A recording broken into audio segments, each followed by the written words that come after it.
Partons en voyage à la découverte de la France d'outre-mer, à travers 7 destinations exceptionnelles, aussi bien pour leur biodiversité que pour la préservation de leurs espaces naturels uniques au monde. Elles présentent toutes des valeurs fortes de l'écotourisme et du tourisme durable. La Martinique, les îles de la Guadeloupe, la Guyane, Saint-Martin, la Réunion, la Nouvelle-Calédonie, Tahiti et ses îles.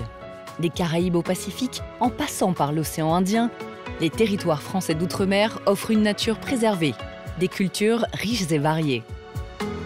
Ces territoires rassemblent près de 3 millions d'habitants et offrent pour chacun d'entre eux un formidable patrimoine écologique.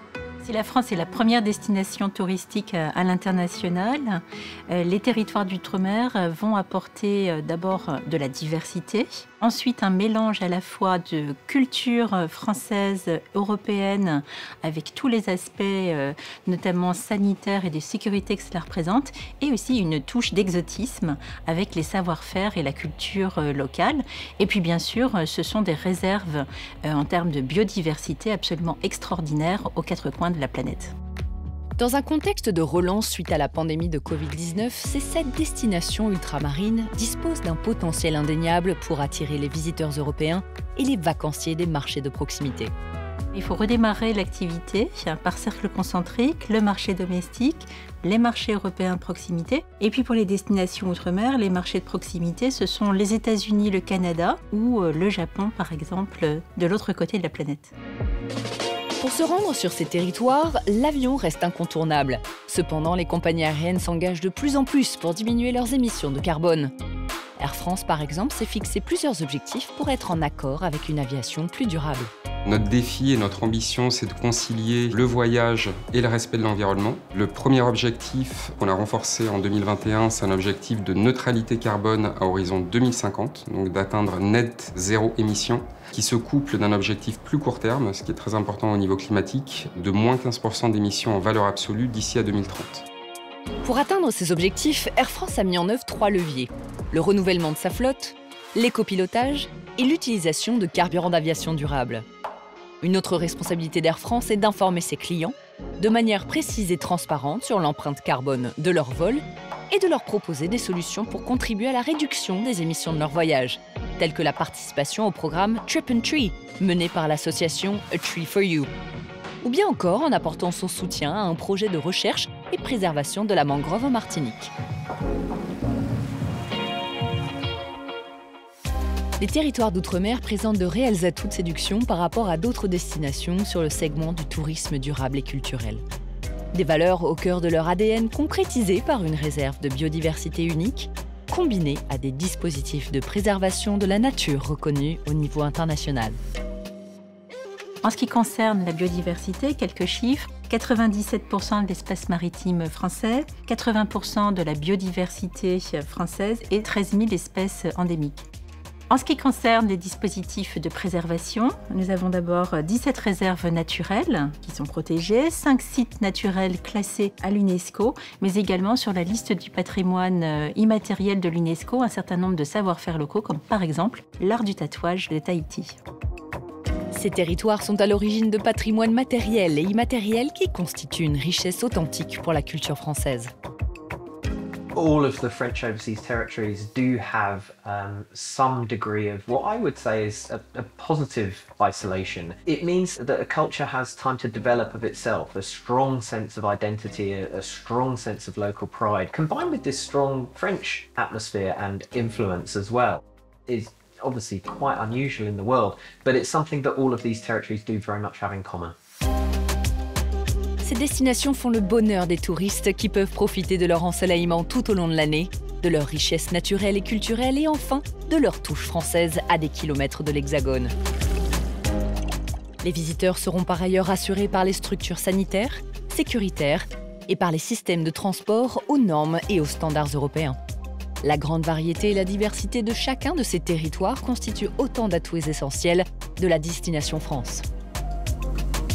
Embarquement immédiat pour la Martinique. Située dans la mer des Caraïbes, la Martinique est la première destination émergente mondiale de l'année, d'après les visiteurs de TripAdvisor. L'île aux fleurs est un véritable paradis naturel tropical.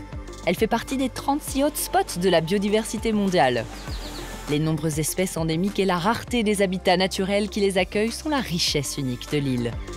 Martinique is a really growing ecotourism focused accommodation scene. So we have things like tree houses that people can stay in. We have other ecotourism lodges where people can experience really being surrounded by nature. Or of course, if you are staying in more coastal, traditional, typical tourist accommodation, you can go on day tours and day trips in order to experience the nature as well.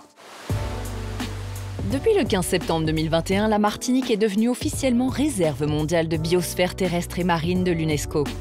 Le décor de l'île est impressionnant de diversité. Le volcan de la montagne Pelée au nord, les magnifiques paysages de la presqu'île de la Caravelle, ou les fleurs et les oiseaux sucriers du jardin Balata sont autant de sites naturels remarquables à voir absolument. La Martinique est la destination idéale pour les voyageurs en quête de découvertes et d'activités insolites. Autre destination phare des Caraïbes, les îles de la Guadeloupe. Basse-Terre, Grande-Terre, La Désirade, Les Saintes ou encore Marie-Galante. Elles forment un archipel papillon de 5 îles réputées pour leurs paysages de rêve et leur diversité naturelle à couper le souffle. Les lagons turquoises, les plages aux eaux translucides bordées de sable blanc ou noir, où les alizés font danser les cocotiers, la jungle, le volcan de la Soufrière, le savoir-faire des distilleries, les cultures de cacao, du café et de la vanille sont autant d'atouts qui sauront surprendre et charmer les voyageurs. Guadeloupe, being one of the less visited Caribbean islands, I think is a very appealing destination for people who are looking to go somewhere different and really be immersed in nature. In Guadeloupe, obviously there are beaches, there's jungle, there are waterfalls, there's protected spaces which I think offer very tempting propositions.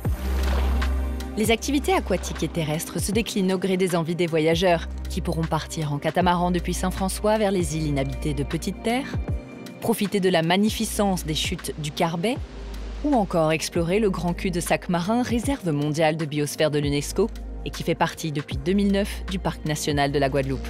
Ce parc maritime et terrestre est le premier parc national d'outre-mer créé en 1989. So by going there, you are, going to somewhere that is a very pristine natural environment and also somewhere that will raise some eyebrows when you return again. Farniente, gastronomie, divertissement, randonnées étonnantes sont au rendez-vous. Direction l'Amérique du Sud à présent pour découvrir le plus vaste territoire français d'outre-mer, la Guyane. Adossée à l'Amazonie, entre le Brésil et le Suriname, elle est bordée par l'océan Atlantique. 250 000 habitants provenant de plus de 80 pays et de communautés amérindiennes guyanaises composent une population au foisonnement de cultures séculaires, mêlée à celles des Amériques, de l'Afrique et de l'Europe. D'un côté une forêt primaire, de l'autre des fusées à la pointe de la technologie que l'on peut voir décoller à Kourou. Le patrimoine naturel guyanais représente plus de 80% de la biodiversité française, réunissant des sites naturels uniques au monde et une biodiversité préservée au cœur de l'Amazonie couvrant 8 millions d'hectares de forêts vierges et plus de 5000 espèces animales et végétales, un territoire à part. There's also a sense of really getting off the beaten track and having a very authentic experience, which we know is hugely important to travellers these days. They want to have a low-impact journey where they're really coming into contact with people who live in a particular place. And I think the sense of strong expertise from local people who are resident in that destination can really be a very strong proposition, and if people do decide to visit Guyana, a great way to experience the rainforest. La Guyane est sans nul doute un voyage inoubliable. Les randonnées en forêt amazonienne, les excursions en pirogue, les marchés colorés de cayenne et cacao, l'exploration du marais de Caux, ou encore la visite des îles du Salut. Toutes ces expériences resteront marquées à vie dans l'esprit des voyageurs. Notre prochaine destination nous transporte à Saint-Martin entre océan Atlantique et mer des Caraïbes. L'île de Poche, au climat subtropical sec, bénéficie d'une faune et d'une flore exceptionnelles qu'elle prend soin de protéger. Mi-française, mi-hollandaise, à la fois icône du luxe et paradis sauvage, Saint-Martin est une île à l'atmosphère cosmopolite. All throughout the French overseas territories, there is a real feeling of a combination of cultures creating something very unique. And on Saint Martin, I think that has another dimension.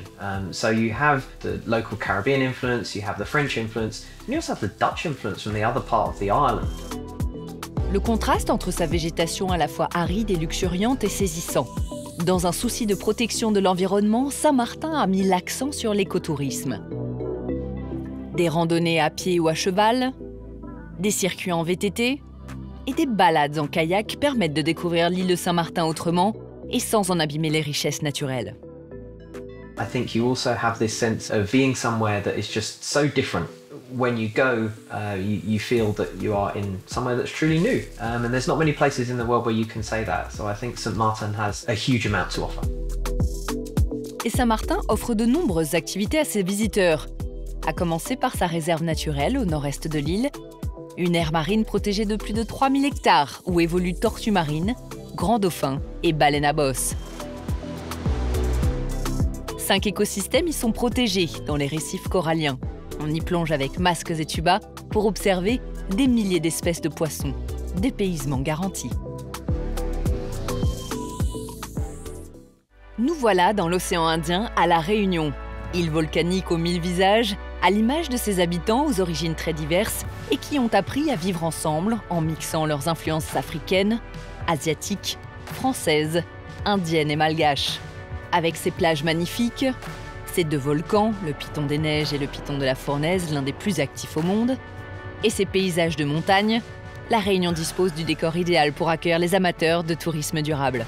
If you think about the range of natural attractions to explore there, the way in which it is really set up to have a sustainable focus, very high standards of accreditation on the island. And that means when people come to explore things like active volcanoes and canyons, as you'd expect from an island in the middle of the Indian Ocean, it really means that Réunion, I think, has very, very strong ecotourism credentials.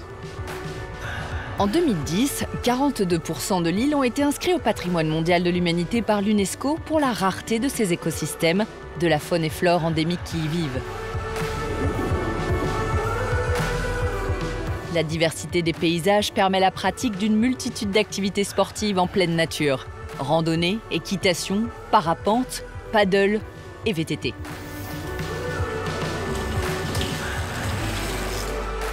Visiter la Réunion, c'est aussi faire un voyage culinaire. La gastronomie réunionnaise reflète le métissage d'une culture riche d'influences. Le style de vie de l'île est unique et mérite que l'on prenne le temps de le découvrir. Une destination coup de cœur assurée. Changement d'océan, direction le Pacifique et la Nouvelle-Calédonie, composée d'une île principale, Grande Terre, montagneuse et aux paysages très diversifiés, et de 4 îles aux plages de rêve, Ouvéa, Lifou, Marée et l'île aux Pins. La Nouvelle-Calédonie est baignée par le plus grand lagon du monde. Cette destination est l'un des rares lieux sur Terre où l'on peut encore profiter de paysages vierges et somptueux en évitant la foule, comme en témoigne l'explorateur français Erwan Lelanne. Un atout écotouristique de la Nouvelle-Calédonie, déjà, c'est l'accessibilité, parce qu'au final, c'est quand même une île qui est très près du continent asiatique. Ensuite, il y a une infrastructure à Nouméa qui est solide pour accueillir vraiment du monde. Et après, quand on s'éloigne un petit peu de cette ville, il y a beaucoup d'endroits assez reculés où on peut s'immerger dans la nature. Entre les fonds marins et puis les montagnes, ça fait une variété de terrains qui est riche. Destination surprenante pour ceux qui aiment la nature, l'aventure et la découverte d'autres cultures. Voyager en Nouvelle-Calédonie, c'est aussi l'expérience d'une immersion en terre kanak. I think is something that very much appeals to today's traveller who is thinking about not just what experience they can have, but how they can learn while they travel. Niché dans une mangrove sur la côte ouest de Grande Terre, le cœur de veau est devenu l'emblème de la Nouvelle-Calédonie et de son engagement pour la protection de l'environnement. Avec ses cagous et ses pins colonnaires, la Nouvelle-Calédonie est un hotspot de biodiversité. C'est une destination qui n'a pas fini d'enchanter les amateurs d'activités de pleine nature, sur terre comme en mer. Restons dans l'océan Pacifique, en Polynésie française, plus connue sous le nom de Tahiti et ses îles. Ce territoire d'outre-mer est constitué de 5 archipels. Les îles de la Société, les îles Tuamotu, les îles Gambier, les îles Marquises et les îles Australes. La visite de Tahiti et de ces îles offre tant de possibilités de rencontres avec le vivant et les éléments naturels que la destination est par essence une terre de voyage et d'exploration. C'est grand comme l'Europe, c'est étendu au niveau des latitudes. Il y a une diversité au niveau des îles, il y a vraiment une multitude en fait, de terrains de jeu pour l'outdoor qui est frappant. Plus, bien sûr, tous les fonds marins qui sont aussi différents selon les îles et qui sont d'une richesse encore assez incroyable. Voyager à Tahiti, c'est aussi une immersion en terre maori, empreinte de multiples héritages qui s'expriment dans les coutumes tahitiennes. Being here is an opportunity to dive into the Polynesian culture, whether it's through food, through cultural attractions, through dance, through music, all kinds of things really. I think from a cultural perspective, certainly Tahiti is an excellent choice. Entre atolls et forêts luxuriantes, Tahiti et ses îles sont un paradis à explorer sur terre comme sous l'eau. Impossible de ne pas se laisser tenter par les lagons aux infinies nuances de bleu, où les plongeurs croiseront poissons chamarrés, raies manta et dauphins. Enfin, Tahiti est une destination de surf mondialement reconnue. La mythique vague de Te Hupo sera le site de compétition des Jeux Olympiques de Paris 2024.